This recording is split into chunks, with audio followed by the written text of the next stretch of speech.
on the reality of postpartum depression in a moment. My name is Gladys Gachanja, and this is what else you can expect.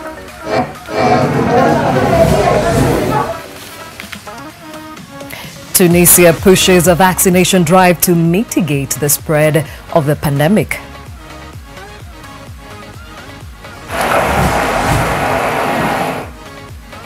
Thousands of homes damaged in Sudan after torrential rains cause heavy flooding.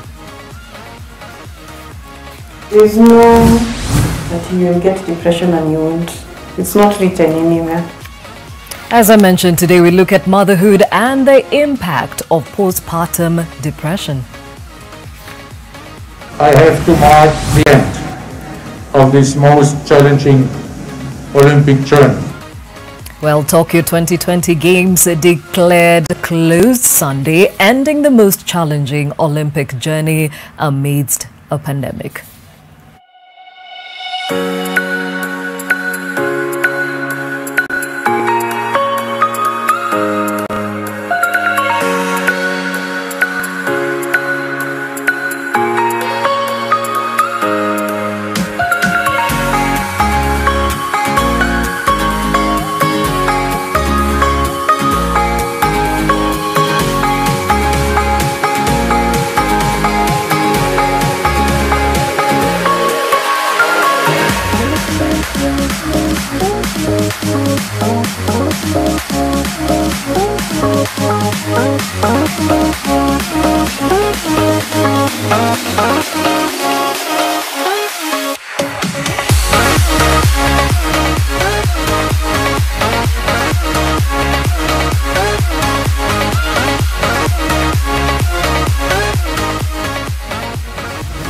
Thank you for joining us on this broadcast. As I mentioned, today we focus on maternal mental health, particularly postpartum depression. And the question of the day to you is, have you suffered from postpartum depression, or do you know someone who has? Share your experience with us. That hashtag is a new normal. Have you suffered from postpartum depression, or do you know somebody who has gone through the same? Well, share that experience using that hashtag new normal. And as always, remember, you can call in and also chip in with your own journey or that of somebody that you walked with. To that very pertinent conversation, let's take a look at the impact of COVID-19 around the world, and the statistics this morning stand at 203,453,939 confirmed cases around the world. Out of that number, 762,764 have recovered, and unfortunately 4,307,445 have succumbed to COVID-19. In the country, well, those numbers are also rising by the day, even as we face the Delta variant, and that number stands at 211,828 confirmed cases, 197,307 recovered cases, and unfortunately we have lost 4,149 people to COVID-19.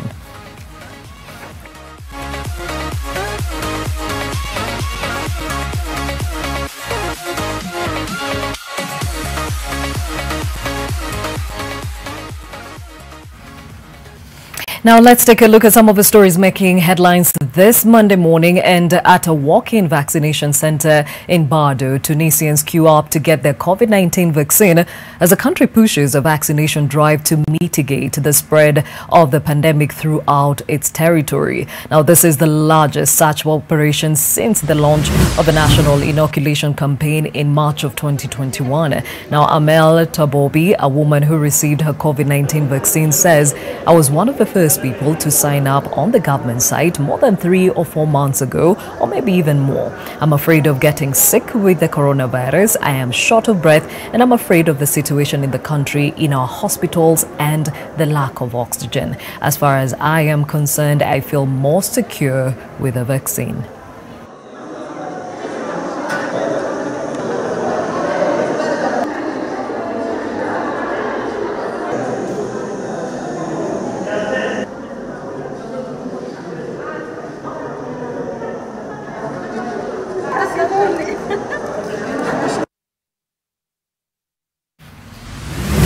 Elsewhere, the leader of Tanzania's main opposition party appears in court on terrorism charges that his supporters have denounced as a politically motivated move to silence dissent.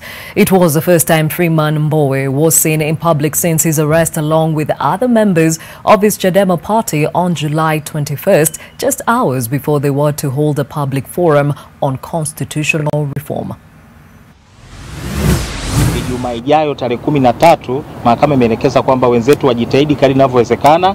Tarehe hiyo upelelezi sio tu umekamilika, lakini pia zile hatua za awali kwa maana ya komito ziweze kufanyika siku hiyo, ili swala hili kwa sababu lina mvuto wa umma liweze kwenda hatua nyingine. Kama mnafahamu kwamba kwa mujibu wa sheria ni mahakama kuu ambayo ina mamlaka ya kisheria ya kusikiliza shauri hili. Tunaishauri serikali ikubali kuja kwenye meza ya mazungumzo, tuondokane na shauri hili, waweze kuliondoa, tuje kwenye meza ya mazungumzo, tutafute mwafaka wa kitaifa.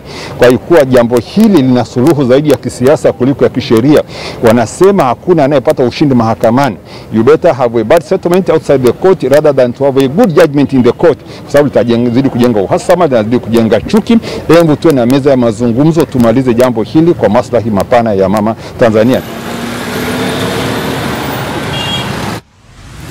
Now, elsewhere, thousands of homes have been damaged in Sudan after torrential rains caused heavy flooding, with many streets in the capital, Khartoum, deep in water.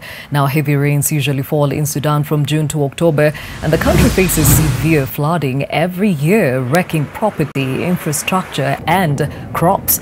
The UN's humanitarian agency, OCHA, says some 12,000 people in 8 of the country's 18 states had been affected, with over 800 homes reportedly been destroyed and over 4,400 homes damaged. Last year, heavy rains forced Sudan to declare a 3-month state of emergency after flooding affected at least 650,000 people, with over 110,000 homes damaged or destroyed.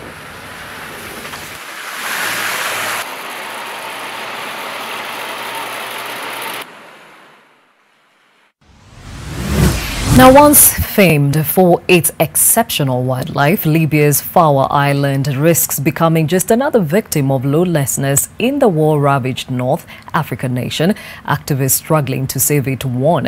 Now, Shoki Muammar, an archaeological researcher, says this island has a historic lake called Al-Qusair, where they found tombs dating back to the Roman period, as well as a Roman oven too. Now, this discovery is important due to the large size of the oven, and we know that a similar one exists in Ain Shasha in Tahuna. Now, the truth is that this island has been exposed to many environmental threats for over the last 30 or 40 years.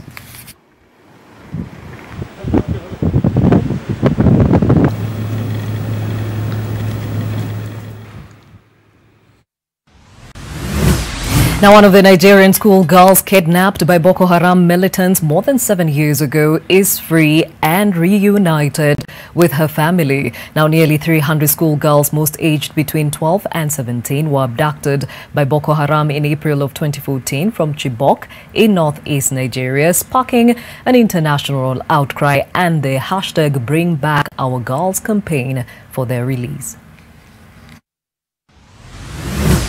Hope to get more very soon. The state government is collaborating with the Nigerian Army and other security agencies with a view to establishing a platform that will allow us to get more of them. The parents of the Chibok girls to give maximum cooperation to the Borno State government and the Nigerian military so that we can work together and see how we can get the remaining ones. Well, back home and on to our conversation of the day, postpartum depression, and here is a glimpse of what it is and the impact of the same. The World Health Organization, as many as 1 in 5 women develop a mental health problem during pregnancy or in the first year after delivery of their child. Postpartum depression, abbreviated as PPD, is a form of major depression that has its onset within 4 weeks after delivery. Postpartum depression greatly affects the normal functioning of the affected mothers, as the symptoms may lead to poor bonding with the baby and difficulties with breastfeeding. Maternal mental disorders are treatable, but unfortunately very few women who experience mental health symptoms are ever referred for specialist mental health care. Postpartum depression can be treated with medication and or counseling. My name is Lindsay Kenneth, a postpartum depression survivor, mother of 2 amazing girls. My postpartum depression became more apparent with my firstborn because we didn't sleep the first few months. She was a colicky baby, and with every new parent you're anxious.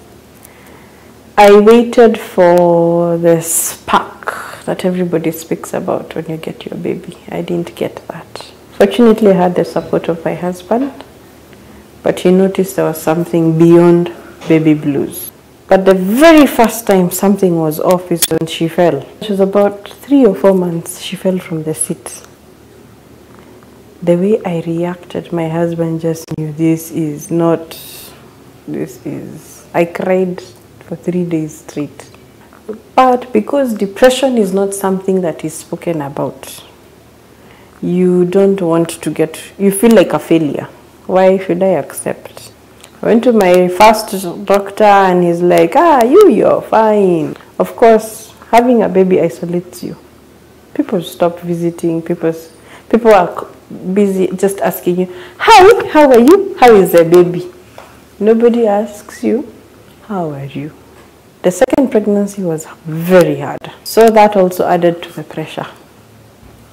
I managed to keep this up because I would go to counselors and they would tell me, you're the one who's not appreciating this gift. But to me, it's not a gift. What is this gift I have been given? I didn't also bond with this second baby. It may have affected now the fact that I didn't have milk. One time she choked on milk and she was practically dead for 3 minutes. That is the most traumatizing thing I ever went through. With postpartum depression, it makes you feel guilty for everything wrong that happens to your child. Even if you have this perfect circumstances, we can put on our face. I was the people you'd never know. I have this face I put on, but you didn't know that after I leave, something would go on. Especially the suicidal thoughts is when people realized, wow, this was heavy. I share my story to just let people know there's no that you will get depression and you won't. It's not written anywhere. But if we talk more about it, a lot more moms will be aware of it.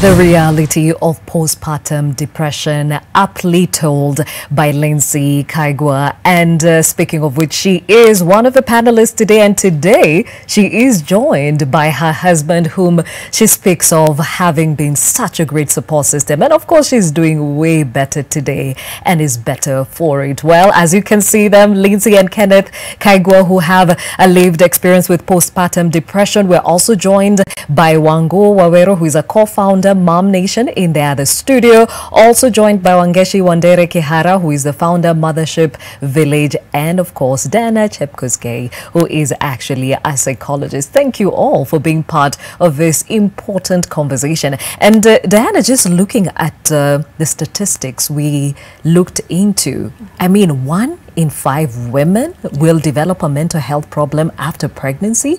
Talk about why this is so common. Postpartum depression is unfortunately very common, especially in the low-income countries. We actually talk of 39% in East Africa compared to 10% in high-income countries. And maybe that brings the understanding of why in this community are we dealing with postpartum depression. And it goes back to societal stresses. You know, lifestyle, economy can also be a burden. Unsupportive partners or family systems can be very destructive in the mental well-being of mothers. And ultimately, there is an inconclusive research on hormonal imbalances. We wouldn't want to say that's the main causal factor to postpartum depression, but it goes back into our settings and cultural limitations. Yeah. Now, with your experience, having seen a lot of women go through this and couples come to you dealing with PPD, what is the most common cause in this context, Kenya? The most common cause comes from history of depression, underlying depression from family of origin, also major life events, you know, gone through loss and one hasn't been able to process loss, previous trauma, maybe from childhood, adulthood, divorce and marital conflict. So mainly societal issues are the main causes of depression, of postpartum depression among women. And now that you're touching on marital conflict, a lot of it has actually been seen during this pandemic. Does that mean even the cases of PPD have also risen? It will actually rise if it would be addressed, if marital conflict would be addressed, then it's very much common that PPD will increase. Yes.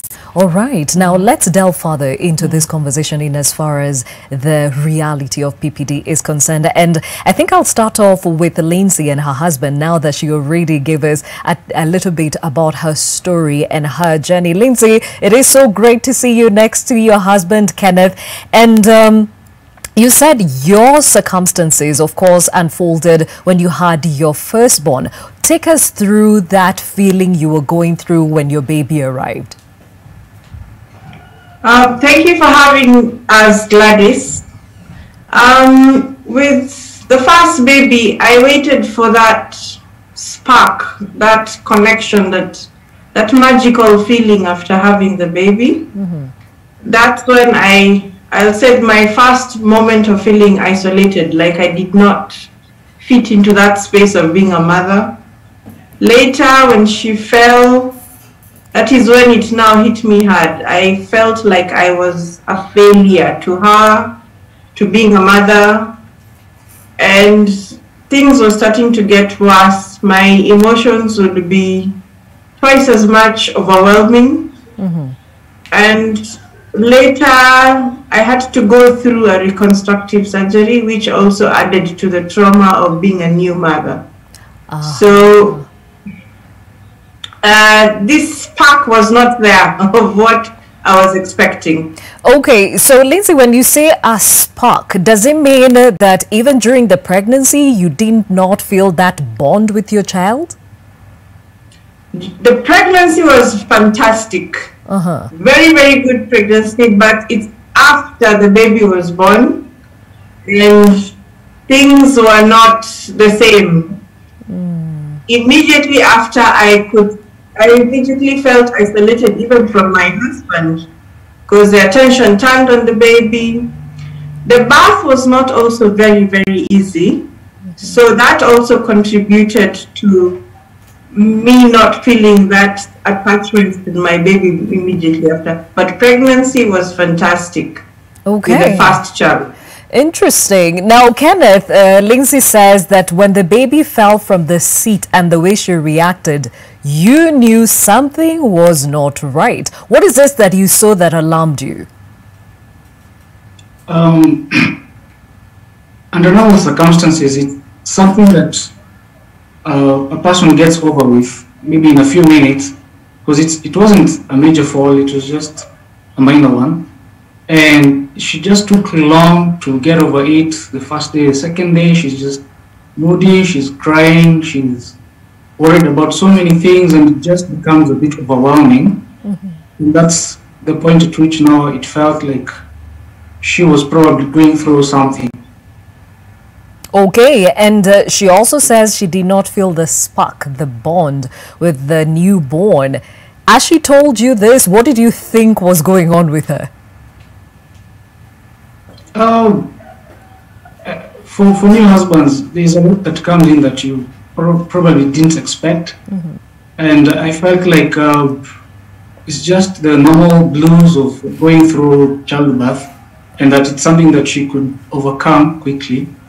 But now, the longer it took, now I felt probably it's something that I need to look into.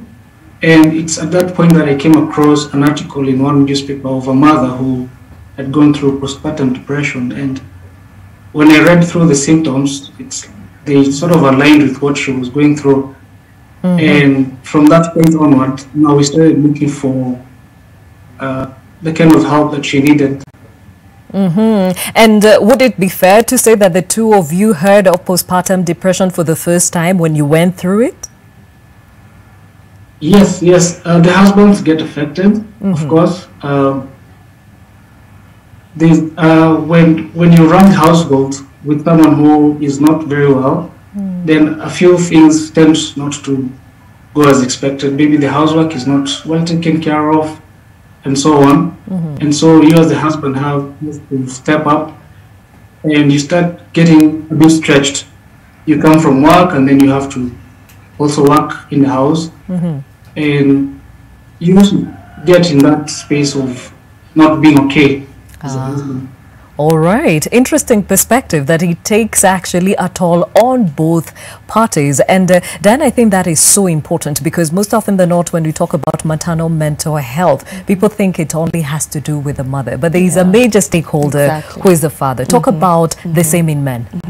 Well, paternal postpartum depression, which actually exists, develops because of the overwhelming transition to parenting. And especially for first-time dads or young fathers, here they are wondering what to do. The baby is crying all through the night. The mom seems very overwhelmed and tired, and they become frustrated on how best they can offer support to the mother.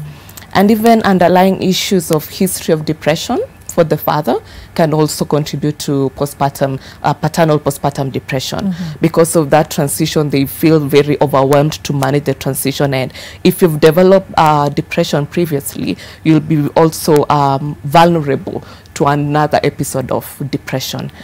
Also, the history of maybe financial burden in the family, unplanned pregnancy, and the dad is worried of how he's going to be of support to the family because of limited resources. So that can also contribute to paternal postpartum depression. And Kenneth says when he saw the wife go through the transitions and all this crisis she was handling, he thought it was the normal baby blues. So how can you tell the difference between the normal baby blues, which we all go through, and PPD?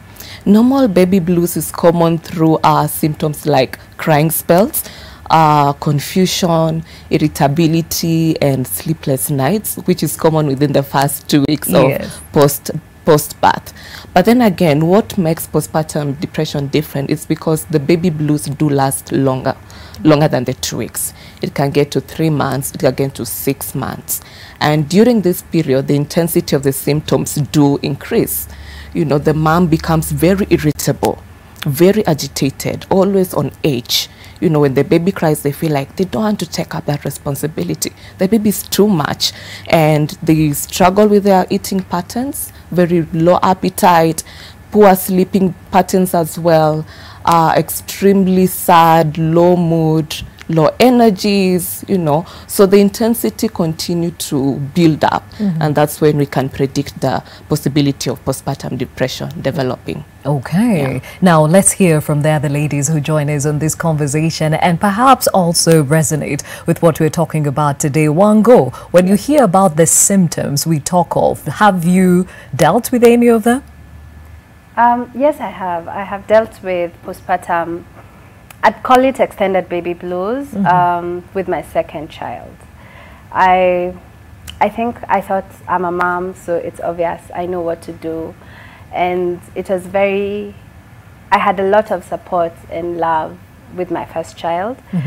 With my second child, see, I know what I'm doing. So you don't even get the doting over, and I think that's where it checked in. So I won't call it full PPD, but I'd say I had extended baby blues. Okay, when you talk about the baby blues, what was that for you? I didn't bond with my baby very well.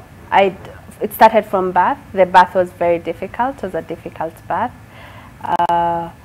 From extended labor, my first birth experience, I think it started with expectations. My first birth experience was very easy. So I went in thinking, been here, done this, so let's do this a second time.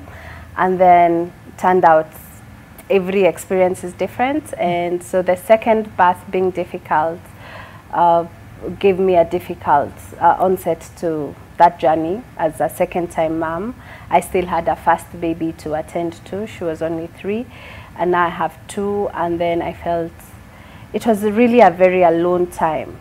My first emotional feeling was lonely. Yet there were so many people around me, but my first emotional feeling was, I am so lonely. Like it's just me in this world, and these 2 little humans. And so it was a very, very overwhelming process for me.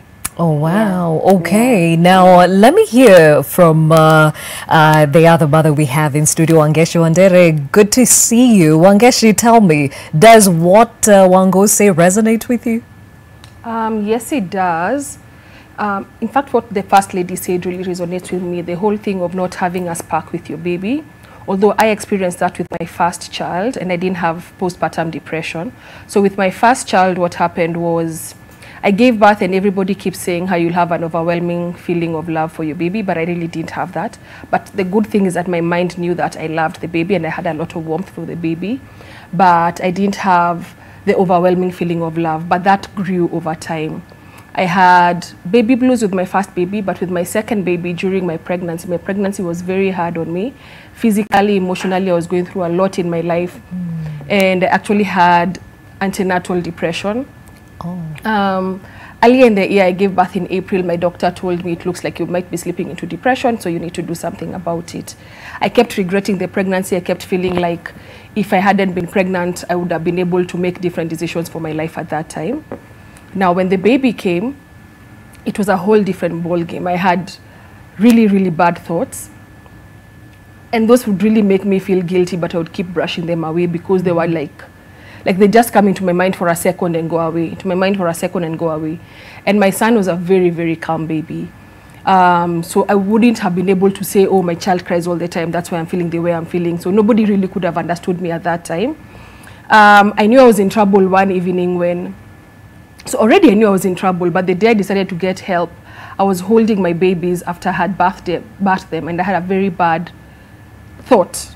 It's not even something I can really talk about yet. I had a very bad thought, and after that, the next day I went to see my gyna, who then referred me to a psychiatrist, who gave me a prescription. I sort of got scared of taking the prescription. Sometimes in hindsight, I wish I took the medication because I feel like maybe my depression would have lasted a shorter time. But once I was given the prescription, I decided to try and take a different route because he asked me what happened with my first baby. And with my first baby, at some point when I felt like I was going to get into depression, I sort of was able to snap out of it. But with my second, I was not able to. So what I did after that was really take a lot of time to rest unapologetically and really try and not feel guilty for sleeping or oversleeping for that matter. And after that, my symptoms, especially the negative thought symptoms, went away. Everything else didn't go away, but because the biggest symptoms went away, I felt better. Yeah. Okay, all right. That's quite a journey, and it shows you how intense, Diana, that all this can get to. Now, some things are jumping out of every conversation. Difficult birth and difficult pregnancy. Talk about the correlation with postpartum depression. A difficult pregnancy makes a mother vulnerable to antenatal depression. And in most cases, antenatal depression, when it's not screened, can now predict postpartum depression right after delivery. Because of that stress during pregnancy, and also the environment during pregnancy is very critical again, you know. Then right after postpartum depression, when antenatal depression is not managed, now it can develop further postpartum depression now to postpartum psychosis. So that is the main correlation. Then we talk of traumatic birth, you know, emergency cesarean section, or being experiencing prolonged labor. So that whole, you know, the trauma surrounding delivery, which most women, you know, look forward to, but they get a very difficult experience, can also lead to the development of depression because of that trauma. Okay, now just clarify for us. There are some women that I have spoken to, and you know, whether in this forum or another, where they say they didn't bond with their child immediately, but later on it kind of grew on them. What exactly is that, and is it related to PPD, or that's something totally different? That's something totally different, because number one, we are talking about hormonal imbalances, and you know, when a mother experiencing that drastic shift of hormonal reduction, it can also impact their mood. So most of the time they feel off and low, and I think there's another explanation of the chemical imbalances in the brain, and they are not able to experience dopamine production, which makes them feel good about themselves and feel good about the transition and feel good to connect with their baby. So it's very common with baby blues, very common with most moms, but over time they're able to connect with the baby. But then again, with postpartum depression, it can become now long-term. You feel disconnected to bonding with the baby. Okay, and when it becomes long-term, that means you're still dealing with it. Exactly. Okay, interesting perspective, because I think Lindsay had to deal with this with her second pregnancy. Talk about that, Lindsay. It was a very difficult pregnancy. First, it was a surprise pregnancy. Next, it was, I had a 9-month-old, still breastfeeding, still going through what I was going through. With the second pregnancy, around 4 months, I had started bleeding and my blood pressure was being affected. One time, actually, my then nanny found me passed out with the baby on the floor while she was still breastfeeding. So this was also, this was the start of difficulties in the second pregnancy. Wow. But now it got worse, if I can use that term. Things were not as easy. I was much heavier. We had moved house. That was also quite difficult for me to settle in. My husband was experiencing a difficult time at work. And of course, it was starting to affect me. We now have a young baby, and I'm expectant. Got to the birth, it wasn't as I expected. I hoped for a natural birth, like the first child. Now I had to go through a C-section because she was delayed. That was the first thing that made me feel I was disappointed in myself, in my body. Why am I not able to do what I'm supposed to do as a mother? And nobody had prepared for me for the pain after the C-section.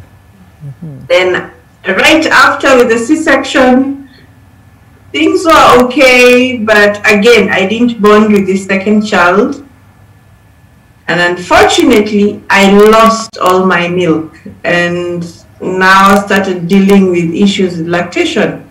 With my oldest child, I was able to breastfeed. I even had excess milk. Now with this one, nothing is happening. I remember even having a conversation with a nurse who was like, you've given birth, you've breastfed another baby, how come you're not able to feed this one? I remember asking her, if you don't know, how should I know? I don't know what to do. I don't have milk. I don't know what to do. So now this is what now pushed me even further. Because now it was hospital stays, the baby lost weight. She had very good original weight when she was born, and in 2 weeks she had lost so much. She was literally dying in my arms. And I thought I was feeding the baby, but I wasn't. The exhaustion and not sleeping and all this pain, I was sinking deeper into the person that I am not. Wow, that is quite a lot. And you mentioned in your story that at some point the baby even choked on milk? That was when she was 2 weeks old. I'm already dealing with all of this.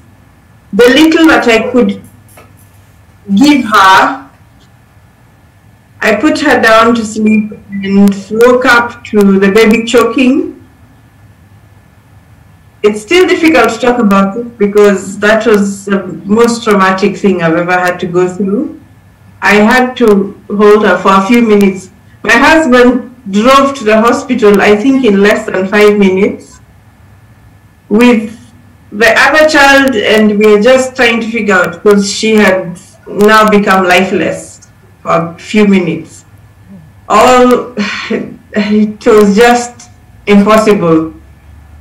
I think what my therapist tells me at that point now, that is when whatever little milk I had now went completely, because I thought I had killed my baby with what I'm supposed to give her, nourishment with. So that stopped. Fortunately, we got to the hospital. By the time we got to the resuscitation room, she breathed. Oh. We just said it was a miracle, and that they were like, your child is breathing, it's okay, just go home.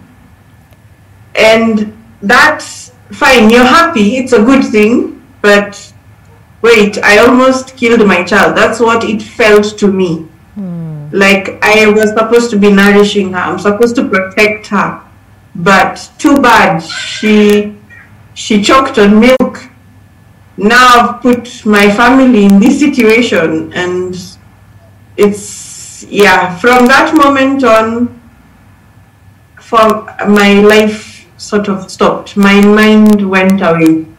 Wow, that's intense. And of course, Kenneth, you're part and parcel of this journey. She talks about her maternal instincts and her experience.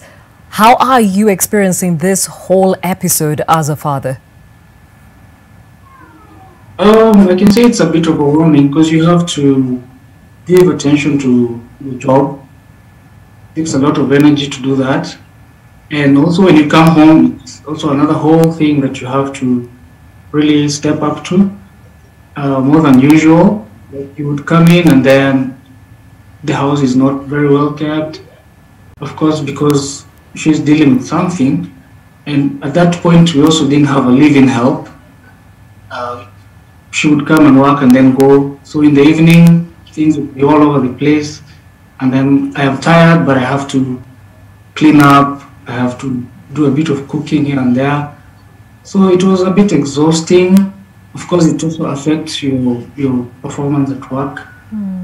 But we just held ourselves together as much as we could. And later, I think maybe she can talk about it. When we came across the PPD Kenya organization, she was able now to start getting the healing that she needed. But for our father, it's overwhelming, it's exhausting, it's draining, and you just feel like you're in prison. You don't know how long the sentence is. And she talked about that really grim situation with your child choking on the milk, and you're the one driving to hospital. As a father, you know it has been building up to this. What's going on in your mind? Oh, you have lots of images flashing through your mind, things that you don't even want to talk about. One hand on the wheel, one hand on the baby, trying to bring her back and all that. And also praying at the same time. But somehow we sort of have like a reserve of energy and will not to give up that one is able to tap into. I can say it's just how God has made us also, that you're willing to really pull yourself together somehow. But I cannot also discount the help from friends and family that started coming in after that to help us get out of that situation. Oh, wow. I'm telling you, the experience with the Kaigwa sounds like a scene in a movie, but this is a reality of many that go through this season. Talk about how a mother going through this season feels or starts to kick herself because she starts thinking she's the one who's causing the issues. One major symptom of postpartum depression or even baby blues is the feeling of inadequacy. And now that you're a mother, you're expected to be a perfect mom, a super mom, to take care of a child, to take care of the family responsibilities. And for Lindsay, that was a trigger, you know. I'm supposed to breastfeed my child, but this has been the cause of, you know, the condition that the baby developed after. So the feelings of guilt and shame actually increase at that time, and the sense of worth reduces. And most women report of feeling low self-esteem. They feel like they're not worthy. They're not worthy to take care of their child. So that's the limiting factor of postpartum depression. You feel hopeless. You feel empty. And you're wondering why. Why is this feeling? When is it going to end?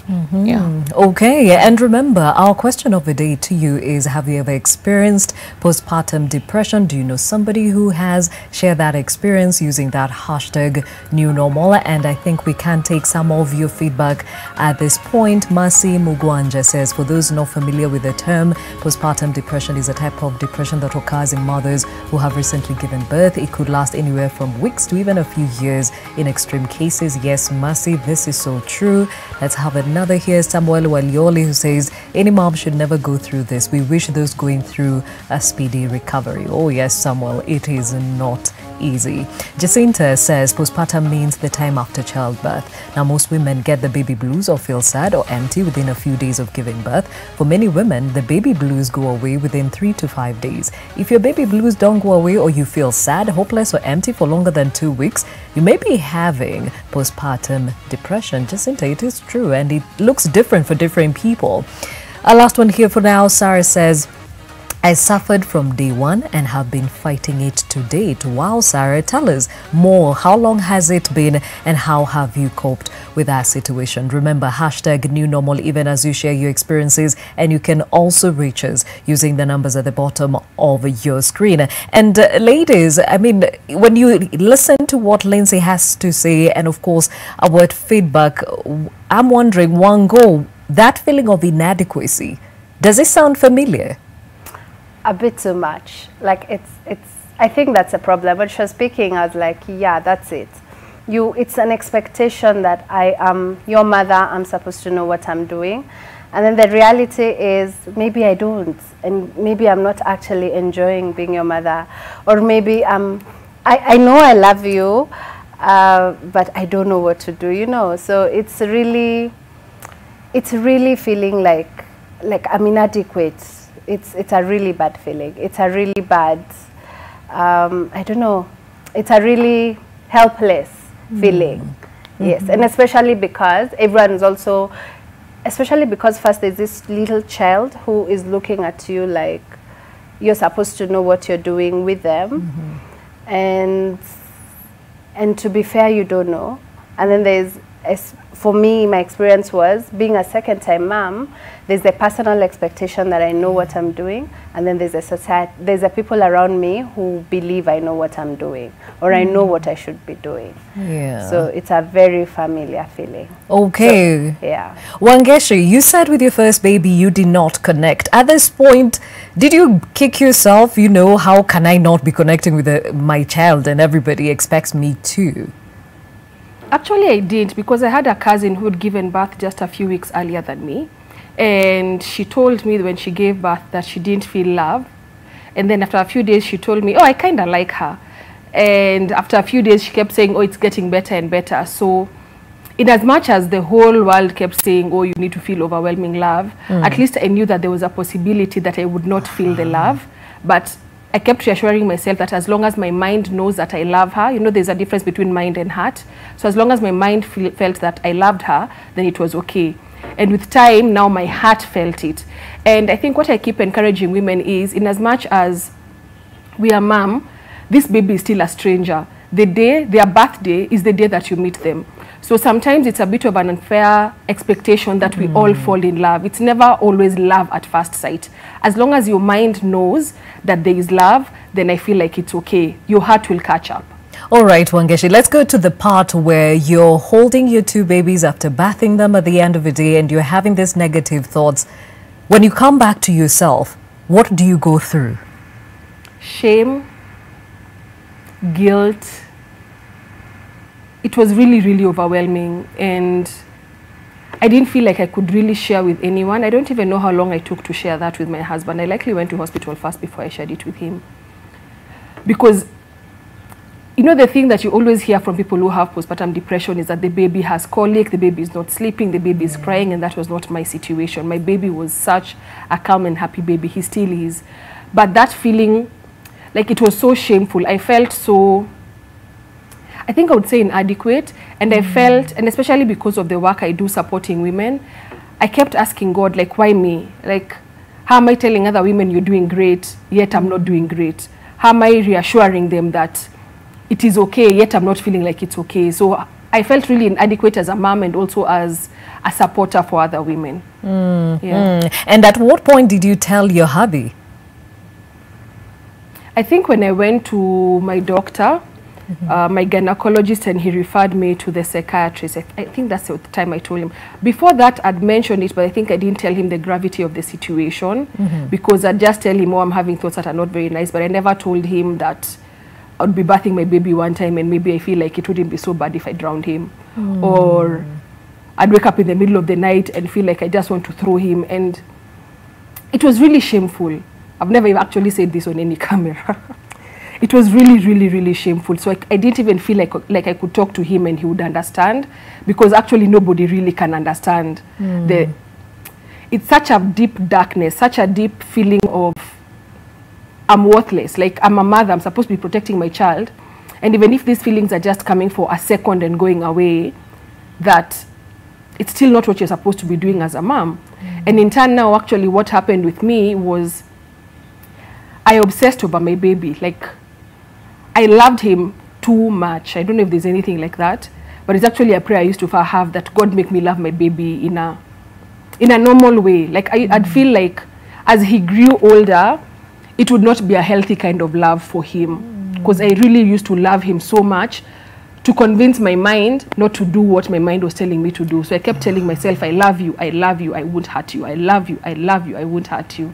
And with time, especially after I went to the psychiatrist and the gynecologist, and now I started forcing myself to sleep longer, the negative feelings went away, and then I was left with the obsessive love. And then with time, that also settled into a normal, healthy love. Okay. Especially after I went for therapy. Wango, how long did it take before you could tell somebody how you were feeling with the second baby? It took about, I think when she was 2 months is when I was like, something is up. Yeah. And why did it take you so long to tell somebody that you were not feeling right? Because I'm not supposed to not feel right when I have a baby. I'm supposed to know what I'm doing. I'm supposed to, like, you're not feeling right. That was my own personal expectation of myself. Yeah. And then it was a second time, so it's shameful to have had a first good experience, and then I'm now feeling things I couldn't. Then I hear shame over and over again. Who set us up to think that we came with a Mwakenya on how to deal with children the moment they are born? The society has set up very high expectations for mothers.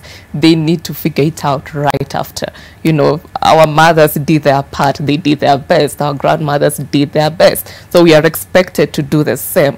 So there's been limited, education, awareness, and validation of challenges of motherhood. And that it's normal when you feel disconnected. It's normal when you feel you're not in love with your baby as much. I love what Wangeshi mentioned about meeting your baby for the first time. I mean, this is a stranger and you're learning about them. You're learning about their personality. And the challenges need to be spoken about and validated. and clear systems to be set up for support system, you know, different groups to empower women, that, you know, you don't come with a Mwakenya or a manual. You just work on the job. You figure it out as you continue. Very well said. And at this point, we take a short break. When we return, I think Diana had mentioned that at times postpartum depression can actually lead to psychosis. We'll talk more about that in a moment.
For an exclusive fragrance experience, try Nivea Men Deep Impact Body Lotion with a long-lasting woody fragrance, deep moisture, and a fresh skin feel. Make an impact with Nivea Men Deep Impact. Nivea Men, it starts with you.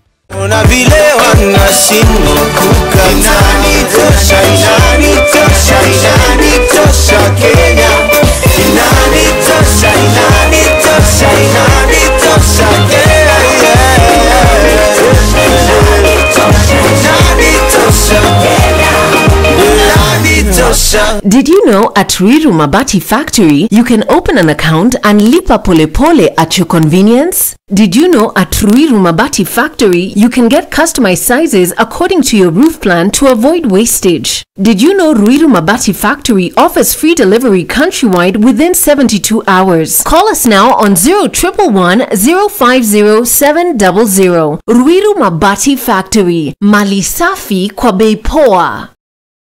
The ability to interact with others in a courteous, approachable, and professional manner will enable you to work well with fellow students and with future colleagues. Our graduates and our future leaders make some of the most sought-after professionals in their respective industries. We admit both self- and government-sponsored students for our master's, degree, diploma, and certificate programs that are accredited by the Commission for University Education. The moment you have been waiting for is here. Zetech University. Invent your future.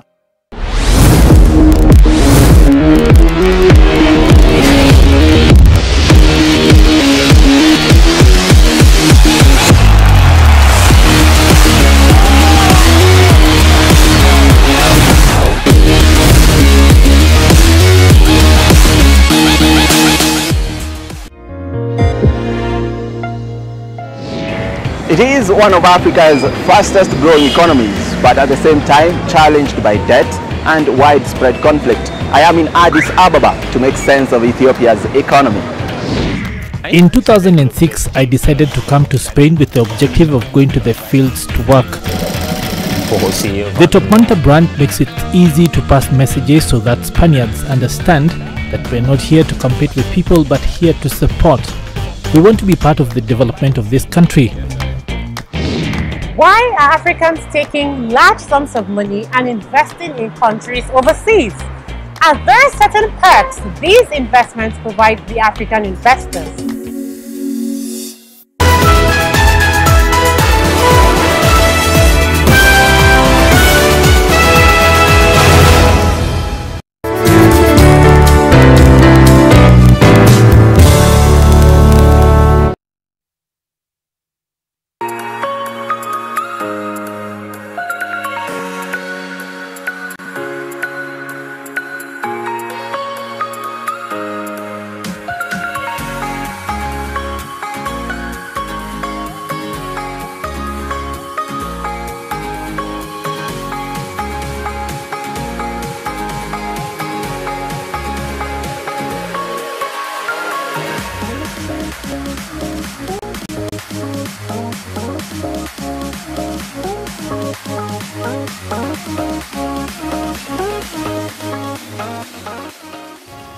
Thank you for staying with Your World. My name is Gladys Gachanja. Today we are focusing on postpartum depression, and still helping us along with this conversation, Diana Chepkosgei, who is a psychologist, Wangeshi Wandere Kihara, who is the founder of Mothership Village, Wango Wawero, co-founder Mom Nation, and of course Lindsay and Kenneth Kaigwe, who have lived experience with postpartum depression. Thank you all for being part of this conversation and being so candid on this journey, because I know there's so many out there that can resonate with you and many others who are learning from this discussion. And now, earlier on, Chebet Birir spoke to my colleague Grace Musalame on Unscripted about her experience with postpartum psychosis. Listen in.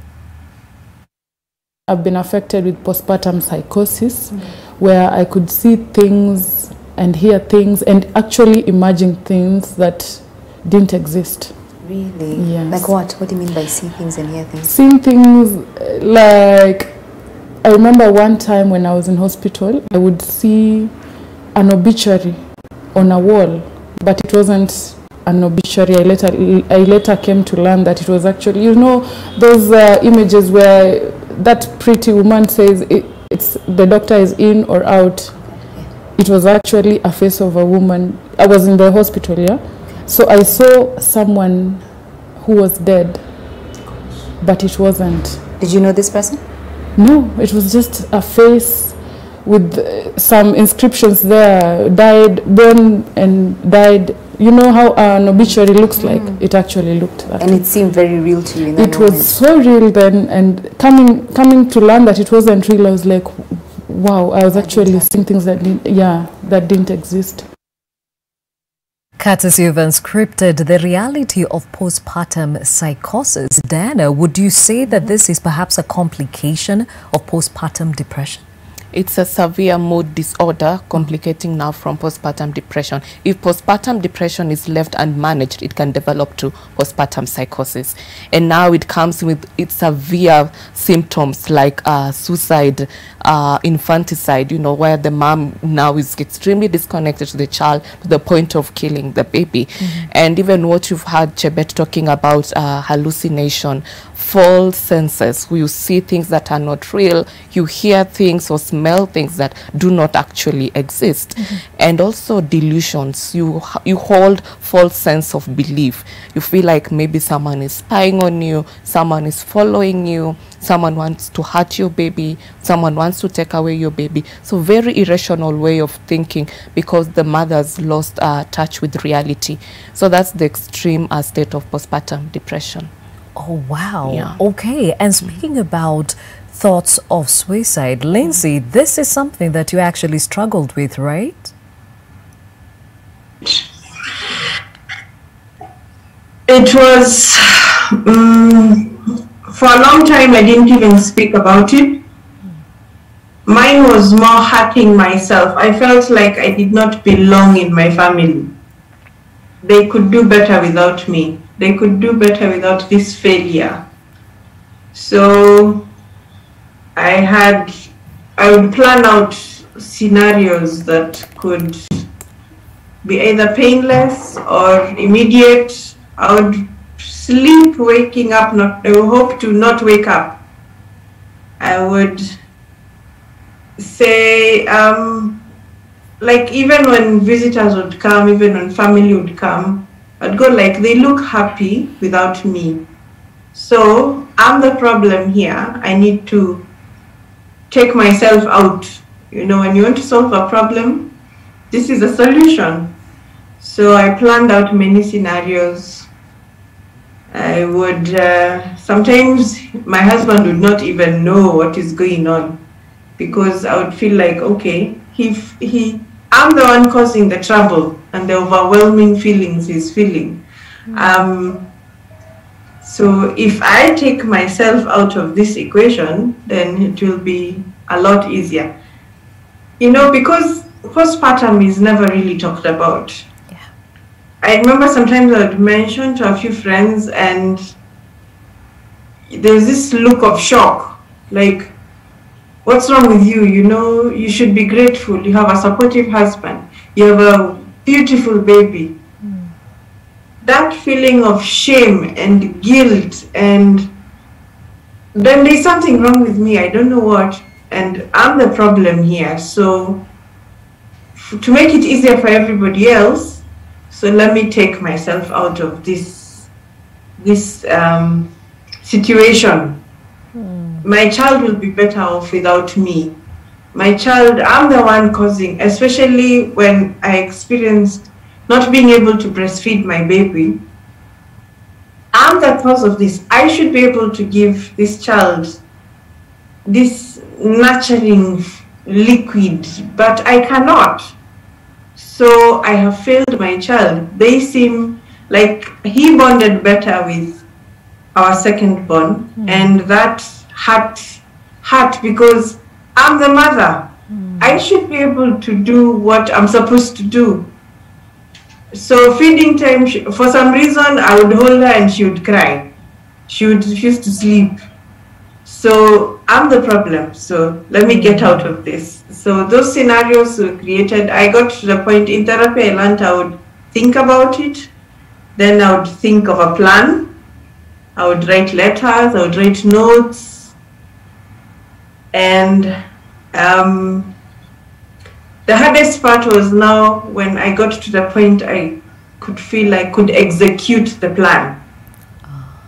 So internet is a resource, reading stories, you look for all these things even on social media to look at, okay, so what happens? What should I do? If I do this, how will it be?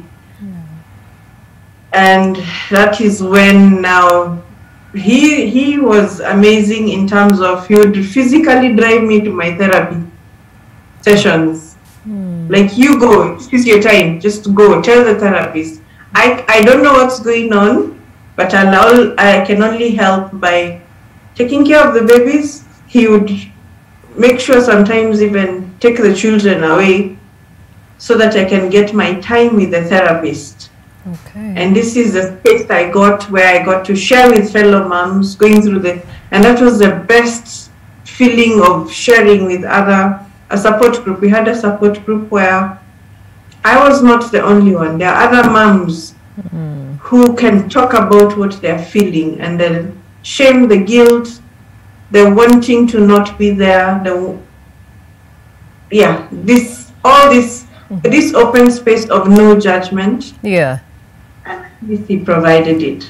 Okay, Kenneth, kudos to you, because not many men understand what's going on, leave alone know what to do. But I'm curious to know, when she confessed to you that she was having such thoughts, what did you think? Of course, it's shocking, and you also feel like you're losing control of the situation. But fortunately, we have resources in the internet. You can look out for how to deal with it. And I think also in this time and age, we also don't feel, and we shouldn't feel ashamed to seek for help. And that's what she did, that's what we did. We got a therapy session that she could go to. And gradually now she was able to come to terms with it. I also felt like going that route was very helpful for me as well. When I was driving her to the therapy session, I felt like we were on the road to recovery, and that's something that you cannot discount. Very well said. And Diana, I mean, when you think about this whole journey started off with having a child, and now you're getting to a point you're thinking of taking your own life. At times, the struggle is with the mother, but the support system can also notice, but at times they don't see the signs and symptoms. What should we look out for? The main thing that we should look out for is a shift in behavior, a shift in emotions, a shift in their thinking. You know, and behavior can look like when the mom prefers to be in isolation most of the time, when they feel like they don't want to spend time with the baby, very teary emotionally, they seem hopeless in their conversations, because someone who is planning to commit suicide, they actually have a whole plan made or prepared prior to that incident. So there's a whole shift in how they present themselves at home, and we need to be very keen to see how they, you know, communicate how they feel about themselves, how is their sleeping pattern, you know, maybe they're not sleeping at night, they're very fatigued, they're very tired, they're just off, they're not able to engage in conversations. So we need to look out for that shift in behavior. Yeah. Now, Wangeshi, there's something that Lindsay said that stands out, and especially now that we just came off the World Breastfeeding Week, and you are a certified lactation counselor. Do you resonate with what she says, with the many women that you deal with? And what is this about breastfeeding that we were never told or we're never prepared for? Where Lindsay talked about the fact that the milk went away. And the thing is, milk production has a lot to do with you, like where you are in your life emotionally. Of course, it's a biological process, but your mind plays the biggest role in production of milk. So if you're in a space where you're stressed, you're in a space where you have postpartum depression, you're in a space where you're not feeling like, especially after her baby choked, she felt like she was causing the baby to choke. So all these things can cause a mom to actually lose milk. Things that we're not told, oh, there are so many. One, it's very tiring. Two, it's natural, yes, but it's not natural like breathing. We are all born knowing how to breathe. But we're not all born, nobody is born knowing how to walk, right? Yet walking is natural. So same with breastfeeding. Yes, it's natural, but it's something that has to be learned. But the expectation that is put on moms and on the expectation that we put on ourselves is that you're going to give birth and immediately you know what to do, and immediately you have gallons of milk, and immediately everything is okay. But when this does not happen, most moms start to think that there's something wrong with them or something wrong with their experience because everybody else had it easy. Yet the reality of the matter is most moms have a hard time with breastfeeding, especially in the first weeks. But this hard time doesn't mean that you're going to have a hard breastfeeding relationship, especially if you're able to seek help. And help can be from a professional or from other moms who actually know what they're doing, because sometimes moms also mislead each other. But if you seek help or even look on YouTube videos or Instagram and such resources that we now have that our parents didn't have, the situation and the relationship that you have with your baby with breastfeeding generally gets easier with time. Now, Wango, you said you struggled with the second baby. Was breastfeeding an issue for you? The issue was she rejected it. Oh. I wasn't ready for that. My first one, we had to struggle to stop. My second one didn't want. So I had all this milk and the child who doesn't want to breastfeed, and then I don't know if it was a good thing or a bad thing. I gave the bottle to help mitigate the situation, and she preferred the bottle. So I went back to, again, I'm failing. Yeah. And at this point, when you're trying to give the baby, you're explaining to people she's rejecting it. What kind of support are you getting, if at all? At least I'm having real conversations with my husband. We're talking about what's, you know, he's the one who was like, it's okay, you can do a bottle, like it's not failing. Then you're spending sleepless nights expressing the whole time, you know, because if she prefers the bottle, then your work is mainly expressing. I don't know. I didn't have conversations a lot outside my house because, again, I was ashamed. I was ashamed of not being together the second time round. Yeah. I hear you. And Diana, societal pressure, I think also feeds into some of these scenarios, because the reason you're feeling ashamed is because people expect a certain thing happening with you or for you with the baby. Then you keep not, achieving these milestones, so to speak. Talk about the impact of the same. Most parents feel guilty and ashamed because they feel like maybe they haven't managed to hit a particular mark of being perfect in parenting, or figuring out how parenting should look like. So their self-esteem is affected, sense of worth, which actually affect how they parent their children, because they always feel inadequate and they feel that they cannot give the best to the baby, give the best to the child. And this competition, so and so is doing this, I need to do that, I need to be like someone else, and how it has been painted on social media, the glam of parenting, the glam of motherhood, but we don't talk about the what really happens on the ground, you see. So more about limiting what we talked earlier, limiting the toxic positivity. We welcome moms to a world that, you know, looks like fantasy, that sometimes it's not real. Motherhood is beautiful, it is rewarding, but then again it is exhausting, it is demanding, and we need to talk about those challenges because it affects the mental well-being of the parents and even what they're able to give to the children. Exactly. Okay, and talking about societal pressure or even society and the role they play in motherhood, Lindsay, you are very categorical in your story earlier, saying that you noticed the moment you had the child or the children, people found out about the kids, called to find out about the kids, but no one ever found out how you're doing. That's very true. That was the first shock of motherhood. Phone calls would be, hi, how are you? How is the baby feeding? What is their weight? You know, big bundle of joy, and nobody asks the mother, so how are you? Just tell me for sure, how are you? Because you'll answer fine, and then they move on to, are they pooping okay? Have you gone to, you know, your clinics? But what about me? I've got this child. What's going on? And I don't blame society. It's an exciting thing. A baby being born, everybody wants, you know, it's a new life. We want to meet this newborn. So I don't blame them. Everybody's excited. But the mother, unfortunately, it's what's called like a swing door. As everybody focuses on the baby and the mother, sure. I hear you. Suddenly you no longer get priority like you are getting in pregnancy. Now it's gone this way.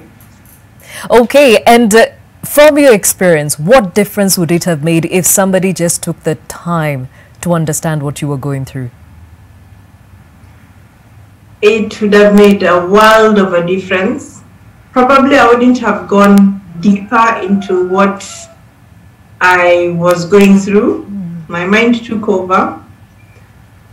The world of a difference, just asking the mother, how are you? And listening. You can ask, but not listen. Listen. You see, the cues, especially my husband noticed the changes, the shift, what Diana speaks about, the shift. You want to not talk, you want to self-isolate. You don't want to talk about what's going on. Having these direct conversations, especially when a mother goes to hospital, the doctor just asks about your health.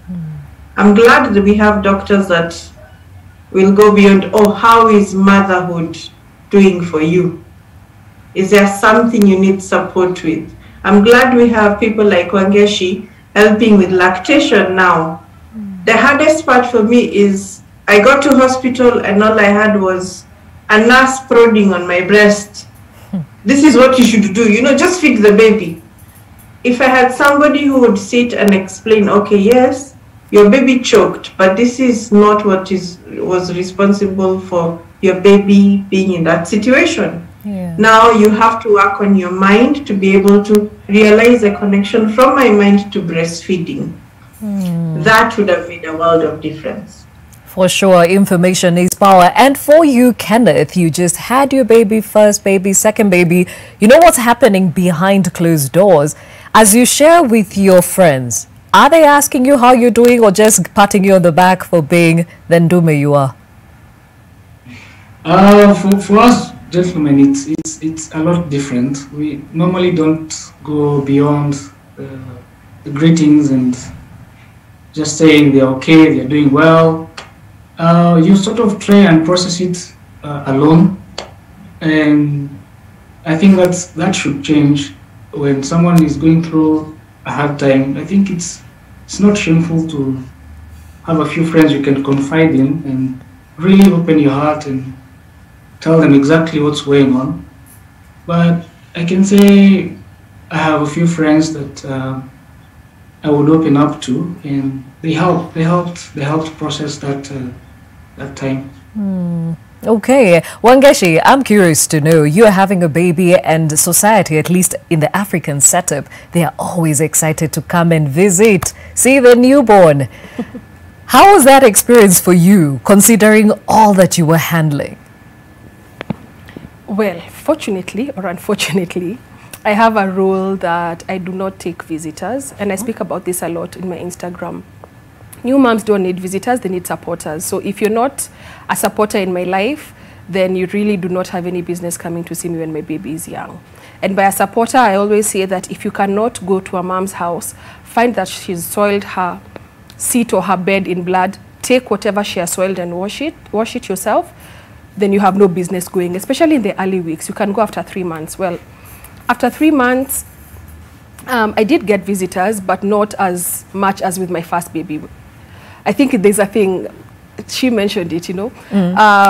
The first baby, people are always coming to see you, always coming to check on you. Second baby, you're supposed to be a veteran, you're told congratulations and soldier on. So there wasn't as many visitors with the second one, so it's not something that I really struggle with. Plus the saying that I really do not want visitors. All right, now the converse of that, you are going through difficulty with your second baby. Perhaps if you had visitors, they would have noticed that you were struggling? I don't think so, because even the ones who came didn't notice. And Lindsay just mentioned that it's important to actually listen to a mom. A lot of people who are going through depression will say things, but because you're really not listening, you're not paying attention to what they're saying, you're going to miss them as cues. So I remember, like, one of the times I was with my friends, I said something like, I've never been left with my 2 children alone. I'm scared about it. It gives me anxiety. They didn't pick it up. There are others I told, I'm not able to leave the house because of anxiety. Like, I really used to feel anxiety about just living there, not even leaving my baby, just me leaving the house and going somewhere. And I'd postpone a lot of trips, so I really never used to leave the house for about 1.5 years. I rarely used to, and still they didn't pick up on that. I also told somebody who's actually a professional, a lactation professional actually, that I have postpartum depression, and she was like, oh, then you must be very strong or something like that. And I felt like, later in hindsight, I was like, you're a professional, you should have been telling me where to get help, instead of telling me that I am coping okay, yet you do not know. Like, she didn't even probe further to figure out where exactly I was before she told me it seems like I'm coping well, just because I was smiling. And a lot of people who have postpartum depression or even normal depression really mask their darkness in smiles and laughter and all these things. And it's not that somebody is living a lie, but it's because they still have to show up and work. They still have to go to work. They still have to live their life. There's someone not able to do that, but just because somebody else is masking their pain by showing up doesn't mean that their pain is any less than somebody else who's depressed in the bed, windows shut. So it's very important for your friends and people around you to actually pay attention and listen to the cues that you're sending out. Because if once I tell you I have postpartum depression and you tell me, oh, then you're coping well, then there's no way I'm going to tell you that I cry every night, because already you've told me, oh, Mama Modoni, you're strong, so there's nothing going on with you. But the minute you start now probing and open a window for someone to speak to you and you show that you're not judging them and that you actually listen for the sake of listening and understanding, then the person is actually able to talk to you. So yes, you can have visitors, but they'll come, you'll smile, you'll pretend, and then they'll go, and then you'll be left, you and your husband and your children, dealing with the tears. So it really depends, again, is it a visitor or a supporter coming to see you? Oh, well said, well said. Wango, did you isolate, or did you have a tribe that was there with you through it all? I'm fortunate enough I had a tribe, and it's thanks to them that then my tribe outside my husband, that now I was able to sort of like cope, and you know, and probably that's why I didn't extend into full postpartum depression. Yeah, but I am very intentional. When I realized what's happening, I became very intentional. I did therapy. Yeah, and I just sought help. I sought help to deal with the situation. Yeah. Now, at this point, we take another short break on Your World. When we come back, they say always prevention is better than cure. So are there some things perhaps that we can do during pregnancy and even after the baby arrives that perhaps can help us avert postpartum depression? We'll talk more about that in a moment. Stay with us.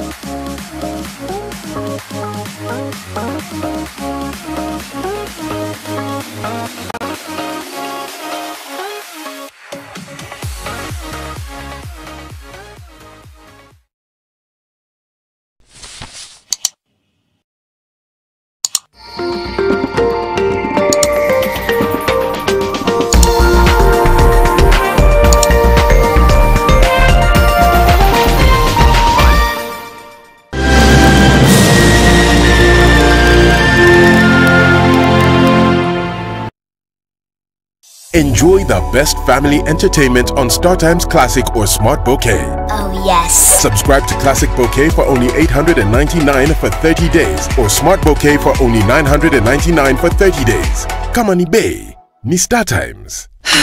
Why do we do it? Hide, cover up, tone down. Choose boldness. Celebrate the skin you're in and dress with confidence with Nivea Nourishing Cocoa Body Lotion. The triple layered care of deep moisture serum, precious cocoa butter and vitamin E enriches your skin for 48 hours. It's time to show off your best skin. Wear your skin with pride every time with Nivea Nourishing Cocoa Body Lotion.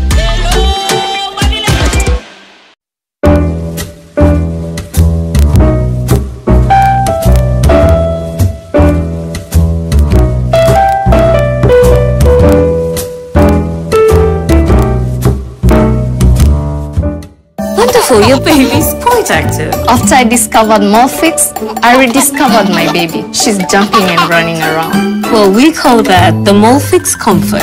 Thanks to its elastic side bands, Molfix provides freedom of movement for your baby. All babies deserve a high-quality diaper. You should also try Molfix.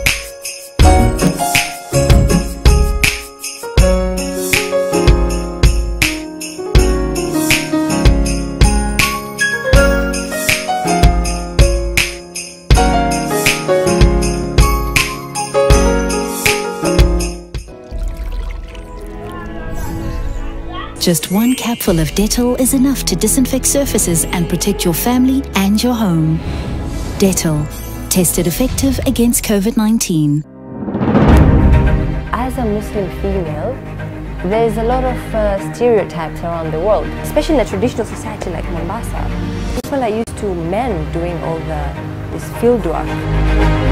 You can't just open a shop and expect people to walk in while you just sit there waiting for the money to come in.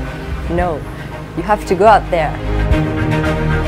You use LED lighting, you may think I'm just one person and this is just one bulb. What impact does it have? Okay, you may not think much of it, but it has a very big impact.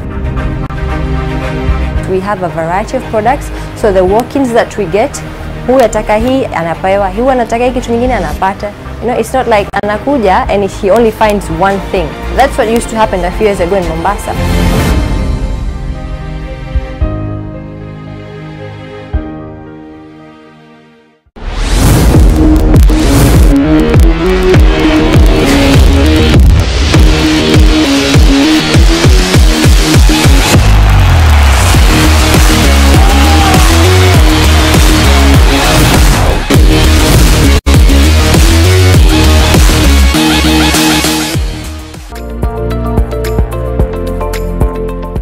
China Road and Bridge Corporation, Kenya, on the basis of the preliminary design, were contracted in April 2017 to carry out design and construction of the Western Bypass Road.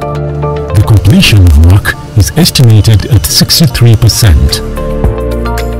The employees and their families are grateful to the Chinese expatriates for training them and offering this important skill set in their lives. And a lot of civil engineering.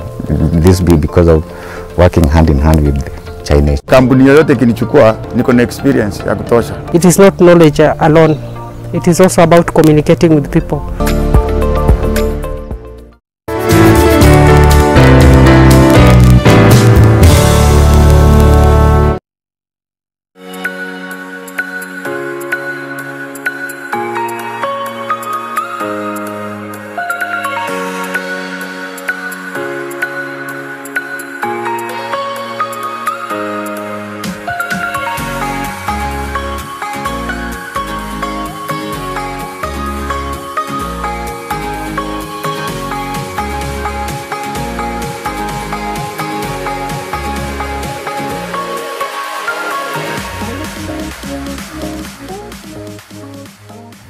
It is your world. Thank you for staying with us. My name is Gladys Gachanja. We're talking about postpartum depression this morning, and still with Anja Chepkoskei, psychologist, and of course Wangeshi, Wango, Lindsay and Kenneth joining us and giving us their experiences on the same. And before we get back to that conversation, let's take a look at the other world. And Mexico's hospitals are feeling the strain of the spread of the highly contagious COVID-19 variant Delta, as health workers note increasing numbers of young people affected during this third wave of the pandemic. When Diego started going out again to meet friends, he never expected to be among a growing number of young Mexicans hospitalized by a highly contagious COVID-19 variant, driving another wave of infections. I let my guard down, thinking that I wasn't going to catch it, but in the end, I did. The 20-year-old student said at a private clinic in a suburb north of Mexico City. He is one of 16 coronavirus patients being treated in the same hospital in Coacalco.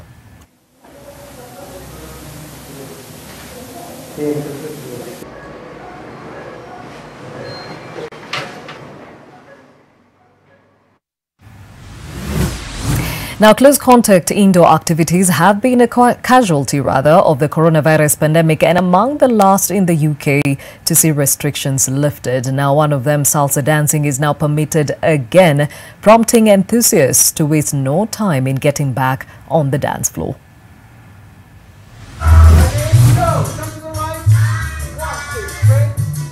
Now we're back from the 19th of July, when we can actually legally start to teach and dance, because partner dance is more difficult than the other dance because we need to touch.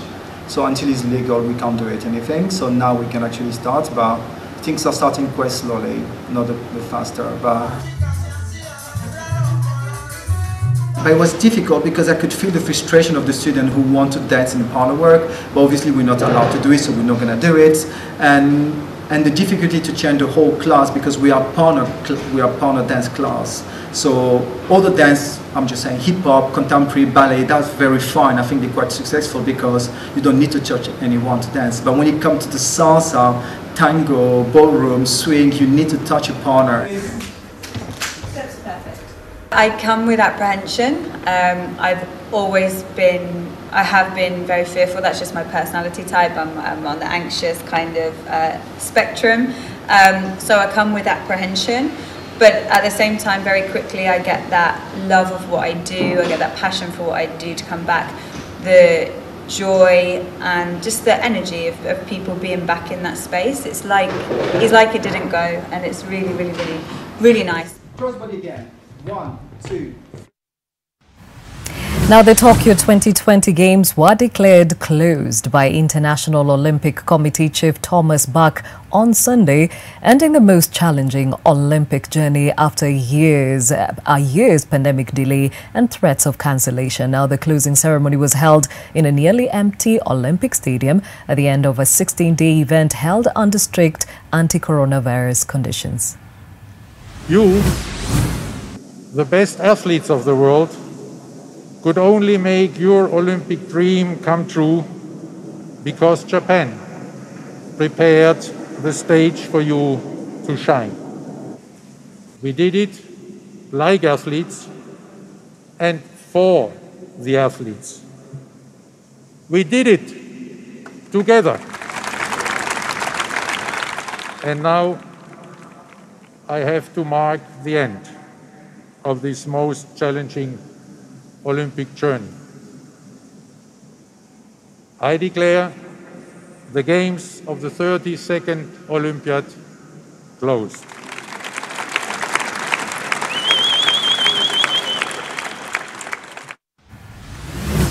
Now I gave everything for this club from the first day that I arrived right to the last. I have still not come to terms with the reality that I have to leave this place, said a tearful Lionel Messi as he held his farewell press conference Sunday. Now Lionel Messi fought back tears as he confirmed he is leaving Barcelona, where he has played his entire career. The 34-year-old Argentinian superstar, 6 times a Ballon d'Or winner, has been out of contract since the end of June, and Barca say they cannot afford to keep him, with Messi admitting that a move to Paris Saint-Germain is a possibility.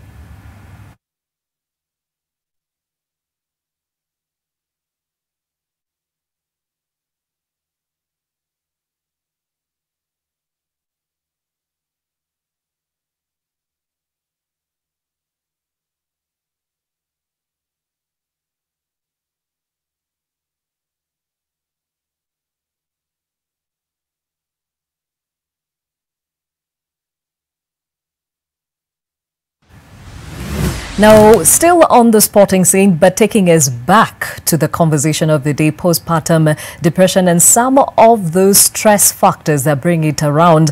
You remember that Faith Kipyegon of Kenya defended her Olympic title in the women's 1,500 meters in the just concluded Tokyo Olympics. Now, for those of us who were keen enough, perhaps because if we can have those pictures, we recognize that after baby Pooch, it was obvious she recently had a baby. Look at her tummy, and for those who know it, they understand what I'm talking about. But this is what even stood out for me even as she talked about her win, and I quote, "When I took out time to have a baby, I took a full year of running, 4 months before the birth, another 8 months after it. Coming back was not easy. Your body changes during pregnancy. I gained a lot of weight. I was 45 kilograms before, 53 kilograms after. Things were not as they were before. I lost all my fitness. I was tired all the time, but that doesn't mean you can't come back. It just takes time. A baby is a blessing from God, and I didn't want to wait until after my career to accept that in my life." The words of a world champion Faith Kipyegon in the 1,500 meters at the Tokyo Olympics. And ladies, if there is one pressure point that also comes with motherhood, is you snapping back to who you were before baby. Let me hear from Wango. How does that impact on motherhood? It impacts you where self-esteem is concerned. Again, expectations. We put these expectations that we're going to snap back. I was at 12 before. First baby, you get to 14. Second baby, you double the numbers, like they keep increasing. Then again, if you have an emotional issue, perhaps you're consoling in food, or you're eating to produce milk, or, there's always something. So I personally succumbed to societal pressure. Yeah. And then it also didn't help me, because the more I feel pressured to be a certain figure or a certain size, the more it doesn't come, because these things take time, as Faith told us and reminded us that these things take time. So it's really a big societal expectation, but I think for me, what I encourage women, just one day at a time. Take it one day at a time. If I'm in the season of breastfeeding, drink all your liquids. You're going to lose that weight. We have lost it. 4 years after the baby, we're still losing it, So I personally would tell moms and encourage moms, and that's what we do at Mom Nation, like just walk each day at a time. We'll get there. We'll get there. Yeah. Okay, now Lindsay, even as you were explaining your circumstances, baby number 1, baby number 2, you actually made mention of the fact that you had gained more weight with the second baby. Was that also hitting on your own, were you also kicking yourself about it and perhaps fueling your circumstances? Oh, yes. A big yes. Because, as Wango said, you want to snap back, but you're not a rubber band. sadly. You cannot snap back. I had gained twice the weight I had gained with my first child. Wow. And I remember one time we were about to celebrate our anniversary, and I could not find anything that fitted beyond my shoulders. Everything was not fitting. You know, I was being fed to feed a baby. You know, everybody now, because I was struggling with breastfeeding, my friends would show up with food. Oh, this will help. My mother, my mother-in-law, all well-meaning, all from a place of love, but of course it comes with a weight. You get into a vehicle, you can't fit in a seat. I no longer could fit in certain places. But yes, societal pressure of you should be this way. This is your second baby, so you know how to. You snapped back with the first one. So this one should be easy. So that was a big, especially your self-esteem. Mine took a nosedive. Oh wow, Wangeshi, do you resonate? Say that it's very important as a society for us to appreciate women at whatever stage of life they're in. It's very unfair for a woman who's 50 to be compared to a 21-year-old. With age, with babies, with life, our bodies change. And also for men, their bodies change. But why is it that society just expects that women will always have youthful, pucky breasts, small waists, rounded behinds? Yet, with time and age, elasticity changes. So it's a very unfair expectation set on women for us to always remain youthful. Second thing is, we really celebrate pregnant bodies. You know, we go, we take photos, we tell women how beautiful they are, we are always there encouraging them. So why is it that after we give birth, and we all know it's scientific, like it's not something that a mother chooses, we all know that the body will change. We all know that the tummy will take time to go down. We all know that things have been rearranged. So why is it that 1 minute a woman is beautiful on the 8th of August, but on the 9th of August, because she's given birth, she's no longer beautiful because now her stomach is no longer a pregnancy bump, it's now a pooch. You know, it really doesn't make sense for us to have that kind of expectation on women.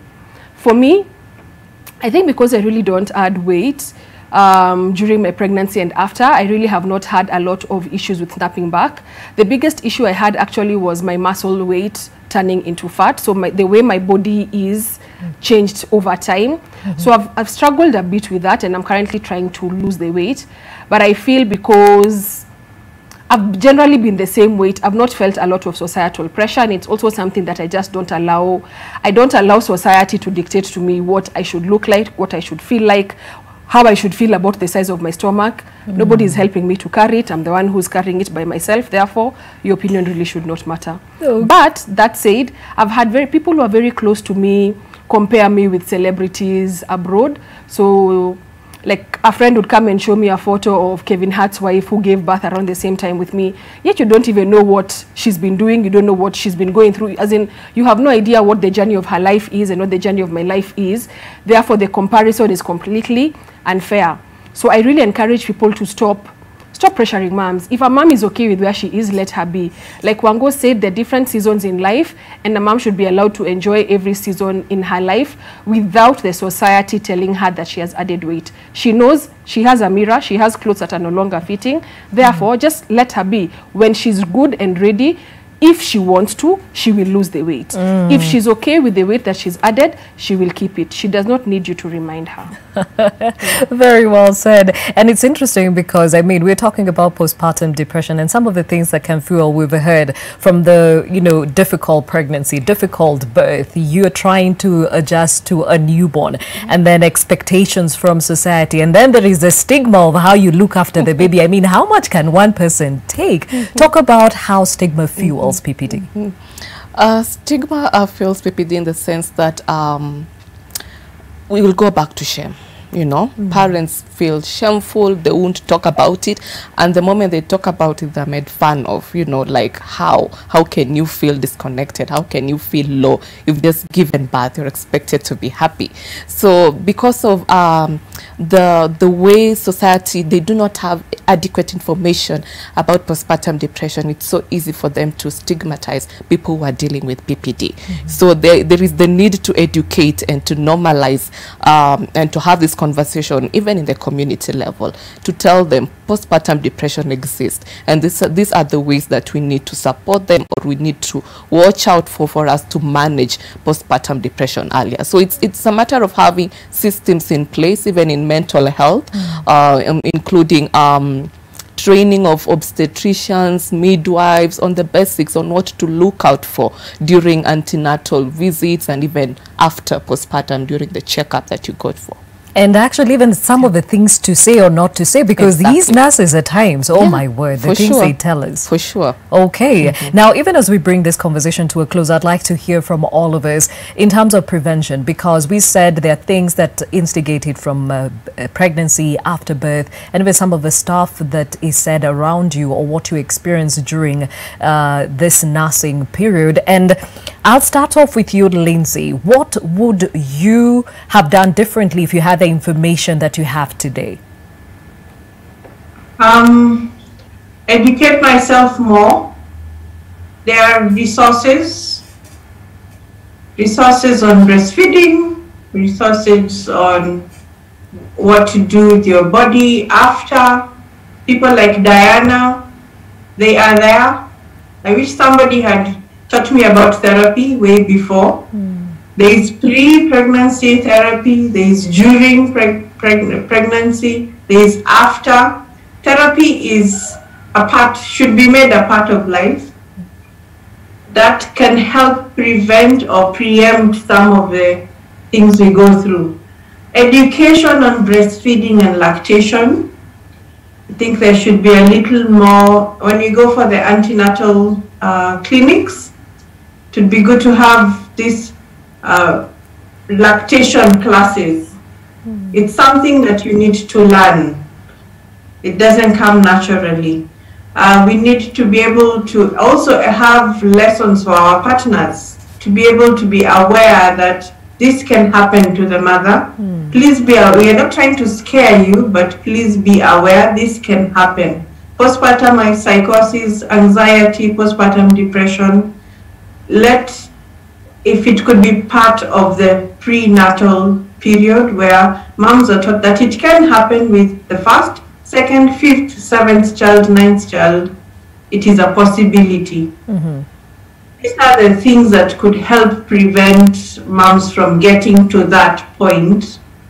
And when you save a mother, you save a baby, you save a whole family, and you save the whole society. Very true. And Kenneth, you're here to represent the boy child, so to speak. What would you like to encourage men? Because most often than not, they are not even informed about what PPD is. They can be more involved in preparation of a birth if the wife is expecting, or even when they're planning to start a family. They can start sitting in on the sessions, the prenatal sessions, antenatal sessions, when the baby is due for clinic and vaccines. They can sit in and ask questions. Learn, educate yourself, open your mind. Don't just leave the wife to do it alone and then man it up, as we say, when challenges come up. But with knowledge comes power, and then you will be more capable of dealing with challenges when they arise. Okay, and Wangeshi, somebody here, actually, she calls herself Petronila, that baby showers and those bridal showers are a scam. How did they not tell us these things before we actually came face to face with them? Where you sit, what would you have done differently? So let me just mention the baby shower thing, because it's part of the reason I started running the Mothership Village. So in baby showers, we are generally told babies are beautiful, the love is a lot, it will be the most beautiful, most, everything positive that you'd ever had about motherhood, you're told during the baby shower. Bridal showers, that's another whole scam in itself. But with baby showers, The thing that I didn't like about it is, in as much as you're telling us the beautiful part, I feel like it's very important for us to tell moms the hard part that's going to come. Because what I felt with my first baby was I felt very isolated. I felt alone. I felt like I was a bad mom because I was the one who had difficulty. There was the love, but I was having difficulty. The transition from not being a mom to being a mom was a bit hard. And I thought that I was the only one going through it because on Instagram, Wango and Lindsay and Gladys are all having a beautiful, wonderful time with their babies. Yes. But with time I realized, you're not the only one. Like, I'm not the only one going through this. And the more I was having conversations with more women and more women, I realized that each and every one of us, I would say 99% of us, have a difficult time transitioning into motherhood. And even with baby number 4, the first 6 months to 1 year are very difficult for every woman. And that's how I started the Mothership Village, to encourage women that it's okay. Like, the difficulty you're going through is not only you who's going through it. I've gone through it, she's gone through it, the other one is going through it, and every single home that has a small baby is going through it. And the moment you feel that you're not alone, and the moment you keep reassuring yourself that you're doing great, then it just gets easier because you know that it's nothing that is wrong with you. Then another thing I'd also like to mention is the thing about nurses and doctors.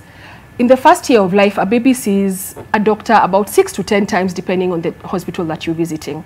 Yet in the first year of life, a mom only sees a doctor once at 6 weeks to be given a go-ahead to go and make more babies, or rather to go and have sex. Nobody asks you, how are you? Nobody asks you, how are you doing? And from that time, the healthcare system really does not bother with you. So Lindsay mentioned about classes. We offer that at the Mothership Village. We offer prenatal classes for both mom and dad.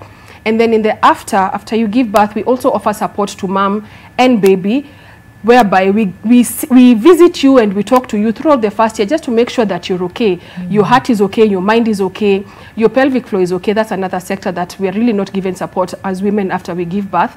And just to hold your hand and to keep encouraging you that you're doing a great job, mama. Very well said, and kudos to you. Now, Wango, definitely, as you said, it took a tribe for you to stand on your own 2 feet despite the storm that was brewing around you. Talk about the importance of actually rallying behind each other and also sharing information, because this information for sure is power. Yeah, we felt because we expect so much of ourselves, more than we can have, more than we can. I mean, we've just grown humans. We've just released new humans into the world. We've done the most magnificent thing anyone has ever done in life. So it's important to have a community. It's important to seek help. It's important to rally around people. Don't isolate. Don't be in a corner by yourself. Other moms have done it before you, and that's why at Mom Nation we document our motherhood experience. We try to change the narrative, especially for African mothering, that it's not only, you know, it's not only porridge, and there's more. Older women never talk to me about depression or feeling bad, and yet they went through it, you know, because some of these conversations are shunned upon. Some of these conversations we only talk about porridge and getting back to, you know, we don't talk about the reality of where is my heart, where is my soul, where is me, Wango, the girl who's trying to be a mother, you know. So at Mom Nation, we document these conversations, we document motherhood experiences for us, the 5 moms and other moms as well. We just reach out and hear what's your story, and by this someone is able to see I'm not alone. There's a story that always resonates with you somewhere. There's a story that you always find a mom that you're like, oh, okay, I'm not alone. And that's what we're trying to do. We're trying to build a community that normalizes some of these conversations. All right. It surely does take a village. Now, before I hear from Diana as we close, there is more of your feedback, even as we asked you of your own experience when it comes to postpartum depression, or maybe of somebody that you've had to walk with. What did they go through? How did they cope? That hashtag is new normal. If you can have some of them on screen, we have Gladys Gachanja. Yes, I almost lost it due to this monster back in 2014 to 2016. God is good. He held me. Congole to my late baby daddy. He was there for me. Thank you, Eunice, for sharing. We celebrate you. Ongonge Benedict says, I salute this husband indeed. Kenneth Kaigwa, we celebrate you. Anthony Boana says, depression is real. Let's help people, please. It is very true, Anthony. Mental illness is real. Lavine says, plus anxiety yenye mtu wanayo aki, it will surely drive you crazy. Lavine, I hear you. You are responsible of a life and you've got all these things that you need to do in addition to healing from the process of pregnancy and delivery. That can be much for anyone, even the best of us. Diana, your parting shot in as far as how to manage PPD and also the fact that there is prevention and treatment of the same. Yeah. There is hope for postpartum depression, and hope starts from looking out during pregnancy. We do not have to wait until after for us to realize that we are dealing with something bigger. Looking at the different transitions at that time, especially when you're exposed to risk factors like a new job, going through marital issues, maybe underlying issues. You lost a child previously, you haven't dealt with that grief, you haven't dealt with previous traumas. So during pregnancy, asking yourself, how am I? Even just walking in for a therapy session, just to check in with your mental health, apart from the physical part. And apart from that, this help. We've been talking about support system, finding your tribe, finding a place where you can talk and you won't be judged. A compassionate and a safe place is very important. And even in extreme cases, there's psychiatric help, which I really don't recommend for postpartum depression, because I believe in working on the symptoms through therapy first. And because medication tends to fix the symptoms, but we are not able to get to the bottom of the issue. So before getting to a place where you really need medication, walk in for a therapy session, get to explore, get to know yourself. Probably it's a history of depression in the family, and it has never been diagnosed or addressed, and it's time to do that. So there's hope, and there's beauty in resilience. There's nothing as strength, and that's why we should redefine what the motherhood is all about. It's not about the strength, but it's resilient, going through a life transition with so much courage, boldness, and passion. Very well said. Diana Chepkos, psychologist. She's also, as you've heard, maternal mental health specialist. Wangeshi Wandere Kihara, founder of the Mothership Village. Wango Waweru, co-founder BAM Nation, and of course Lindsay and Kenneth Kaigwa, who have lived experience with postpartum depression. Again, I salute you for being so courageous enough to speak of your journeys and candid, because again, your story is somebody else's lifeline. Now, tomorrow we draw a conclusion to our birth order series, and this time we shed light on the last borns. Now, the memes that go around about last borns is very telling of how people view their role in the family or society at large. Question is, are they really spoiled and lazy, or is this just a stereotype? We'll speak to a few of them tomorrow and also understand their worldview growing up and now from 7 a.m. See you then.